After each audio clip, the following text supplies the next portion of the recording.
Hello and welcome back to another reaction. In this occasion, Kimetsu no Yaiba Demon Slayer episode 21. Last episode we finally got to see, well, I hope he's dead. I hope the main spider demon is fucking dead because we didn't saw his body disappear. And just like in the episode, I think it was 90, yes, it was kind of disappointed to see him alive in episode 20. Even if Tanjiro did, well, not only Tanjiro, Nezuko and Tanjiro did an amazing job at fighting that beast. Yeah, it's a little bit disappointing, but luckily Gyu was there to rescue them, and yes, thanks to the effort that those two made, they were able to arrive on time. Anyway, I really don't know where this episode is going to go because, as far as I know, every single demon in this forest was already dead, is already been killed. I don't know what happened to the other demons that we saw in the flashback, but I haven't seen them in this forest. Perhaps he killed them just like the demon that we saw because they disobey, yada yada yada. I don't know. And this is probably the only major demon that I don't, other than the arrow demon, that I don't feel any sympathy towards. He was just an asshole through and through. And the other girl was just as much of an asshole as he was. So yeah, the perfect pair for them, the perfect family for them. So yes, it feels nice not to feel sympathy for demons, man. It feels nice because you can, feel happy when they die because, come on, they fucking eat humans. But anyway, yes, I think I'm blabbling way too much. I cannot wait to see what is going to happen in this episode. But before doing that, let me just quickly remind you, if you enjoy the content of the channel, please consider a subscription and turn on notifications. If you enjoy the video, please give me a thumbs up and leave a comment so I know what you think about my reaction, the episode, or the commentary once you see it. Remember that in the description below, we got a link for my Twitter in case you want to follow me, for the reaction because YouTube doesn't like reactions, and for my Patreon in case you want to see the full uncut reaction of these and many more other episodes and other series. Anyway, yes, I think that's it. Let's cut the presentation short and watch the episode, shall we?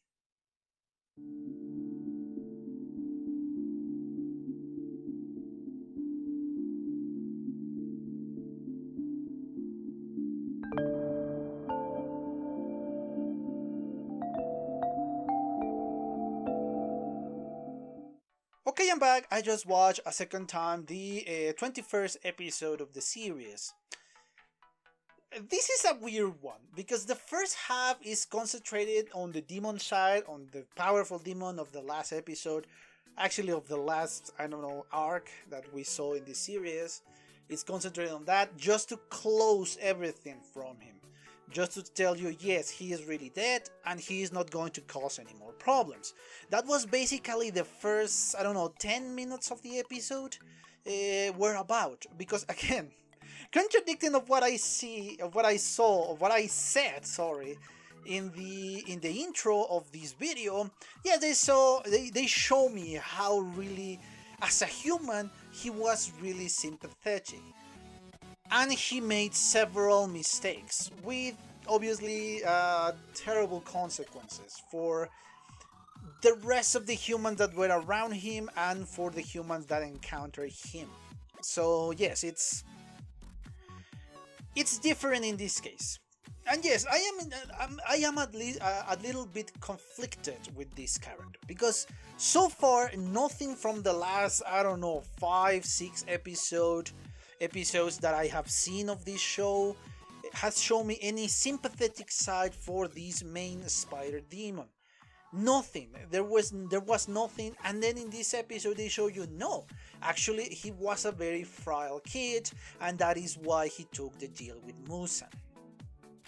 Here is the thing. At first, when I was watching the second time the episode, I said, okay, but it's his fault because he accepted the deal. It's his fault because he was the one who's saying, yes, I don't want this frail body, I want a more powerful one. So that is why. But that is the same case of the demon that we saw in the episode that presented Musan and the arrow demon and all of that. they wanted to live, and it's a desperate moment in which, yes, I want to live, give me some of your blood. That is why, well, I'm going to be living. But here is the thing. While I was thinking about this, I was rethinking, and my guess is Musan forgive the entire family, because he forgave the entire family of this guy, because he accepted the deal, because he was a very powerful demon, or he will become a very powerful demon. But if this kid that Ryu did not accept the deal, he probably would kill him and kill his entire family. So there is that. That's a problem.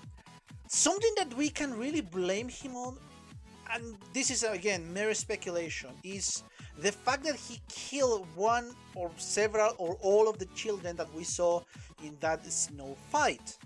So he can devour them and obviously gain more power. That is something that we can blame on this Ryu character. But the parents are an interesting case. Why I said this? Because their intention was not just to kill Ryu as a demon, but after they deal with him, they were going to kill themselves, because obviously they consider themselves being guilty of him being so weak, mentally because he accepted the demon deal, and physically because, well, it's their genetics, let's say. So they feel bad for that. And that is why I am conflicted, because you shouldn't kill a kid, but in this case, he's literally a monster. Ryu now literally is a monster that devours humans, and they have seen him devouring humans. Perhaps if he didn't ever eat a human being, they would say, okay, he's a demon, he's better, he won't devour anybody. So perhaps, yeah, that's fine. But since he did, okay, he's a monster, we need to deal with him. But we are not just going to kill our kid and feel better with ourselves. No, we're going to kill ourselves for this fact. It's honestly a very conflicting moment, because for one side I understand the parents' necessity of killing the kid. For the other, it's their kid. It's very conflicting. And I like a show when they do that. I like a show because they are posing questions that perhaps they don't have a correct answers, but they make you think. They make you try to rationalize everything you have in front of you, and not just mindless entertaining. Mindless entertaining is fine from time to time, but sometimes you need something like this, something that challenges your mind. Even if it makes you uncomfortable, you need something like that, because that makes you think, and an uncomfortable place always makes you move forward, always makes you move. So you won't get set in a single place. If you are happy, you're going to stay in that place. But if you're not, you try to move forward, you try to improve your situation. And that is why we need something like this. I like that. I like the fact that they make you uncomfortable, they make you think, they make you not see everything white and black. I like it. And then we return to the present, in which obviously the demon has been kind of being forgiven by the parents, and remembering this bond that he really has with his parents, and all of that. And we return to reality with Tanjiro, Nezuko, and Tomioka. And this, yes, for us, is not that long of a time that it has passed. We remember, oh, how can you not remember Tanjiro? But let's remember, he didn't make contact with them for 2 years. 2 whole years. So he might have another stop, and it wasn't a long time that he was with them. It was perhaps a day tops, and not the whole day, perhaps hours, perhaps not even that, perhaps even just minutes that he had contact with them. So that is why he doesn't remember them. But the compassion that Tanjiro showed for a demon that tried to kill him is what ignites the memories of Tomioka. And then we got the conflict between these two. Kocho, I think it's Lady Kocho, I think you call her Naya.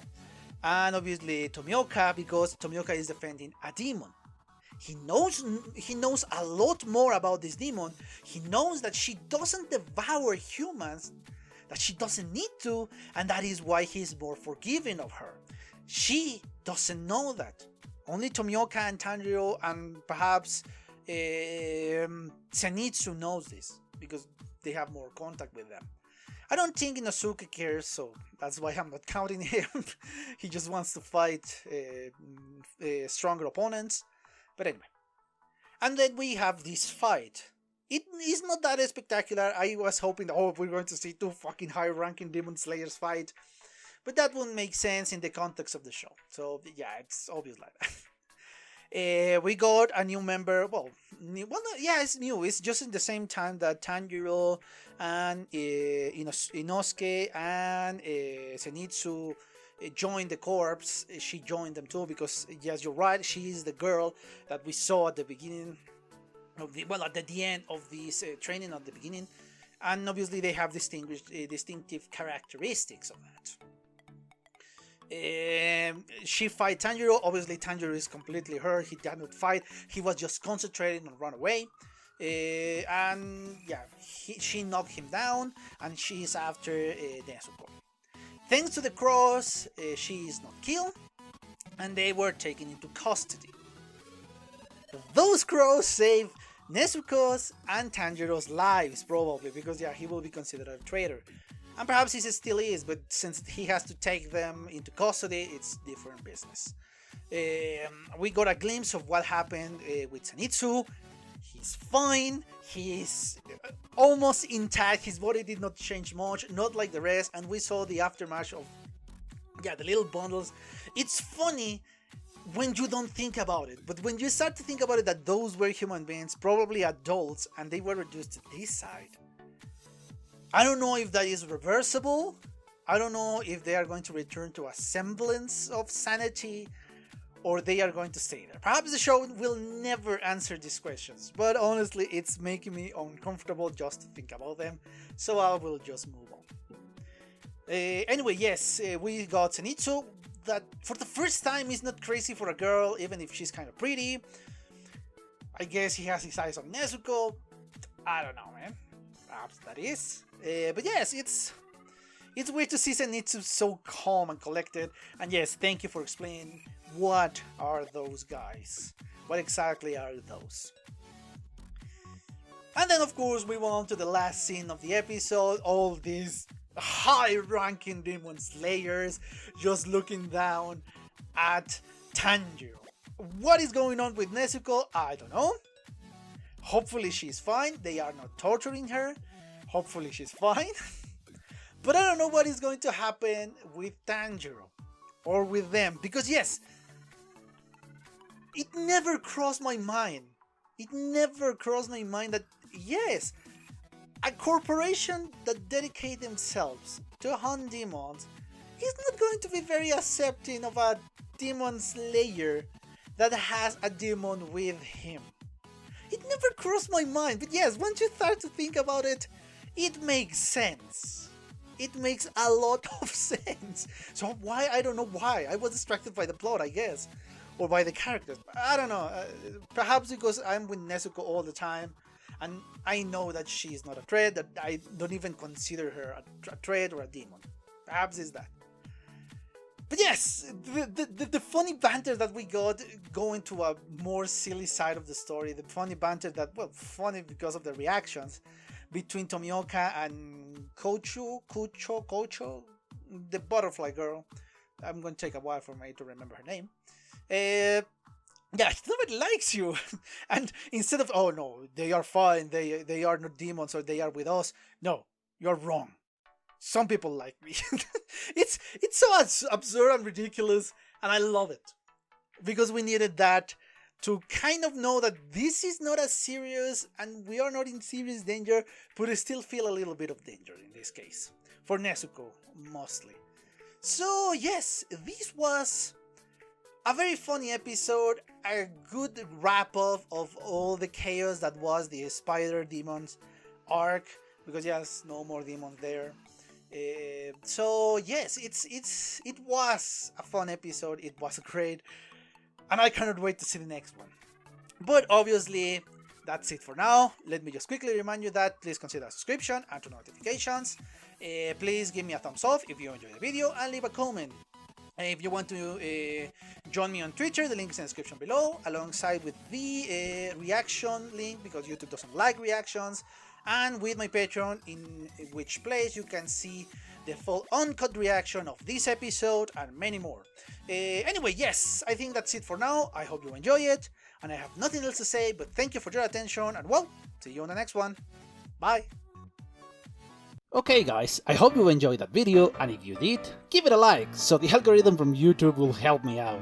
And check my other videos, share them, and also why not subscribe to my channel and join this community. And as always, I want to thank you for your attention, your likes, and even your dislikes, your comments, which is something I always look forward to read. And yeah, once more, thanks and see you on the next one.